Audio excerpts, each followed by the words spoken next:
जय श्री राम।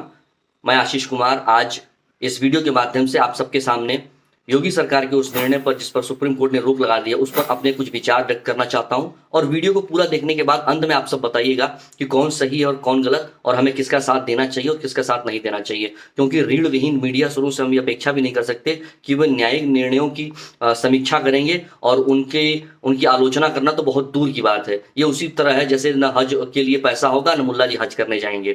खैर, आइए आते हैं उस मुद्दे पर। तो योगी सरकार ने निर्णय लिया कि कांवड़ यात्रा में जितने भी ढाबे वाले, जितने भी दुकानदार होंगे, जितने भी खाने पीने की दुकानें होंगी, उन्हें अपने संचालकों का, मालिकों का नाम अपनी दुकानों के सामने लिखना पड़ेगा।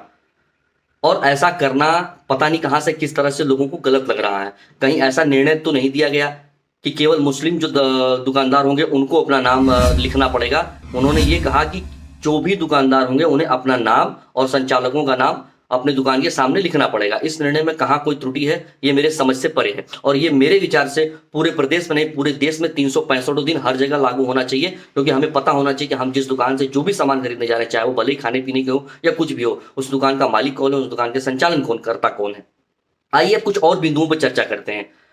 मैं जिस परिवार से आता हूं, मैं जिस संस्कृति में पला बड़ा हूं, वहां पर अगर कोई हिंदू भी अगर मांस मछली खाता भी है और अगर वो अंडा तक खा लेता है या कोई मांस मीट मुर्गा भी खा लेता है, तो कोई भी पूजा पाठ का जो कार्य होता है हम उसके द्वारा नहीं कराते हैं। मान लीजिए परिवार में कोई व्यक्ति व्रत है और कोई दूसरा व्यक्ति ने मांसाहार का सेवन किया है, अंडे का सेवन किया है, तो हम उससे पूजा पाठ का कोई भी कार्य नहीं कराते हैं। इतनी शुद्धता, इतनी पवित्रता हमें रखनी पड़ती है। यहाँ तक कि कोई व्यक्ति अगर अंडा खा ले या कोई मांस का चीज सुबह या दोपहर कभी भी खा ले, तो उसके बाद पूरे दिन वो कम से कम किसी भी मंदिर नहीं जाएगा, ना ही कोई प्रसाद ग्रहण करेगा। इतनी तरह की पवित्रता हमें बनानी पड़ती है। तो क्या ये सुप्रीम कोर्ट इस बात की जिम्मेदारी लेगा, या जो भी राजनीतिक दल के नेता ये कह रहे हैं कि निर्णय गलत है, क्या वो जिम्मेदारी लेंगे कि इस पूरे सावन के मास में जो भी मुस्लिम दुकानदार या मुस्लिम कारीगर है वो पूरे माह जो है मांसाहार का सेवन नहीं करेंगे और बिना सेवन किए ही वो हिंदुओं के लिए या कांवड़ यात्रियों के लिए भोजन पका रहे होंगे? क्योंकि मांस का सेवन करके, मदिरा का सेवन करके या किसी भी तरह के अनैतिक चीजों का सेवन करके जो हमारे पूजा पाठ में वर्जित है, अगर कोई कार्य हो रहा है तो यकीनन वो एक वर्जित कार्य है और आप हमारे पूजा पाठ में, हमारे पूजा पद्धति में खलल उत्पन्न कर रहे हैं। दूसरा, जो मैंने प्रारंभ में कहा था कि निर्णय लिया गया था कि जितने भी दुकानदार हैं वो सारे दुकानदार इस बात का पुष्टि करेंगे कि उनके दुकान का मालिक कौन है और संचालन कौन है। ये कहीं नहीं कहा गया था कि केवल मुस्लिम दुकानदार है वो अपना नाम उजागर करेंगे। तो फिर इतना हाय तौबा क्यों दिया गया? दूसरी बात, एक तर्क दिया जाता है कि मजहबी पहचान उजागर करने को जबरदस्ती कार्रवाई की जा रही है, उनको बाध्य किया जा रहा है। मुझे समझ में नहीं आता ये डबल स्टैंडर्ड, ये दोगलापन कहां से आता है। आप सबको याद होगा एक बार हिजाब पहनने के लिए इन लोगों में बहुत उत्कंठा जागी थी, और आज भी है, समय समय पर ये लोग केस करते रहते हैं।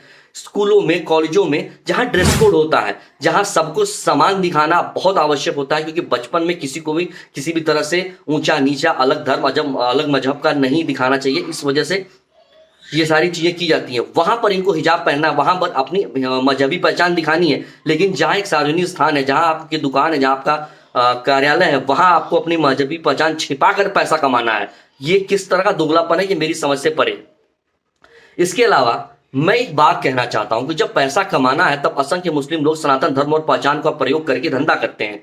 कोई वैष्णव नाम से ढाबा चला रहा है, कोई गुरु कृपा डोसा सेंटर नाम से चला रहा है। प्रत्येक व्यक्ति को अपने नाम, अपनी संस्कृति, अपनी पहचान, अपने धर्म और मजहब पर गर्व होता है और हर कोई इसका खुलकर प्रदर्शन करता है। पर आप अपने व्यापार के लिए किसी और धर्म का नाम और प्रतीकों का प्रयोग करना पड़ता है। तो यह प्रश्न आपके लिए है और आपको स्वयं से पूछना चाहिए कि क्या मेरा मजहब, मेरा प्रतीक चिन्ह, मेरे मजहब का प्रतीक चिन्ह इतना कमजोर है कि उससे मुझे 2 वक्त की रोटी नहीं मिल पाएगी? और उत्तर अगर ना में है तो अच्छा यही होगा कि जिस धर्म के नाम की आप रोटी कमा रहे हैं, खा रहे हैं, परिवार पाल रहे हैं, उसी में वापस आइए। कम से कम गर्व से अपना नाम, अपने मजहब का नाम तो ले सकेंगे। और इन लोगों को कभी आपत्ति नहीं होती। इतने बड़े बड़े आतंकवादी संगठन है, वो किस नामों को लेकर चल रहे हैं, जैश ए मोहम्मद, लश्कर ए तोयबा, अल कायदा, इस्लामिक स्टेट, इसको लेकर तो कभी कोई आपत्ति मैंने नहीं देखी, कभी कोई आवेश नहीं देखा, कभी कोई आंदोलन नहीं देखा इस देश में। लेकिन इन तरह की चीजों पर जरूर आंदोलन रहेगा। इसके बाद एक लास्ट बिंदु, मेरा अंतिम बिंदु है, और ये बिंदु है मीडिया सुरों को लेकर। सबसे तेज समाचार चैनल की एक हल्ला बोल पत्रकार है, उन्होंने भाजपा प्रवक्ता से पूछ रही थी कि क्या गारंटी है कि दुकानदारों के मुस्लिम नाम लिखे होने से उनका बहिष्कार नहीं होगा। तो मेरा यह प्रश्न उनसे है कि मैडम जी, अगर ऐसा होगा तो इसके लिए उनके अपने कुकर्म जिम्मेदार हैं। अपनी एक और पत्रकार से पूछ लीजिए कि कैसे कोरोना काल में उनके ऊपर थूका जा रहा था। इसके अलावा दुनिया भर की और सारी वीडियोस हैं। और देश का सबसे अमीर नाई जो है, मैं नाम नहीं ले रहा हूं, लेकिन आप सब समझ जाएंगे। देश का सबसे अमीर नाई जो है, कैसे वो थूक कर एक महिला के बाल को धो रहा था। और हाँ, सोशल मीडिया का जमाना है, सेकुलरपन जो है नेताओं तक सीमित रहने दीजिए, उनको सेकुलर बनने दीजिए।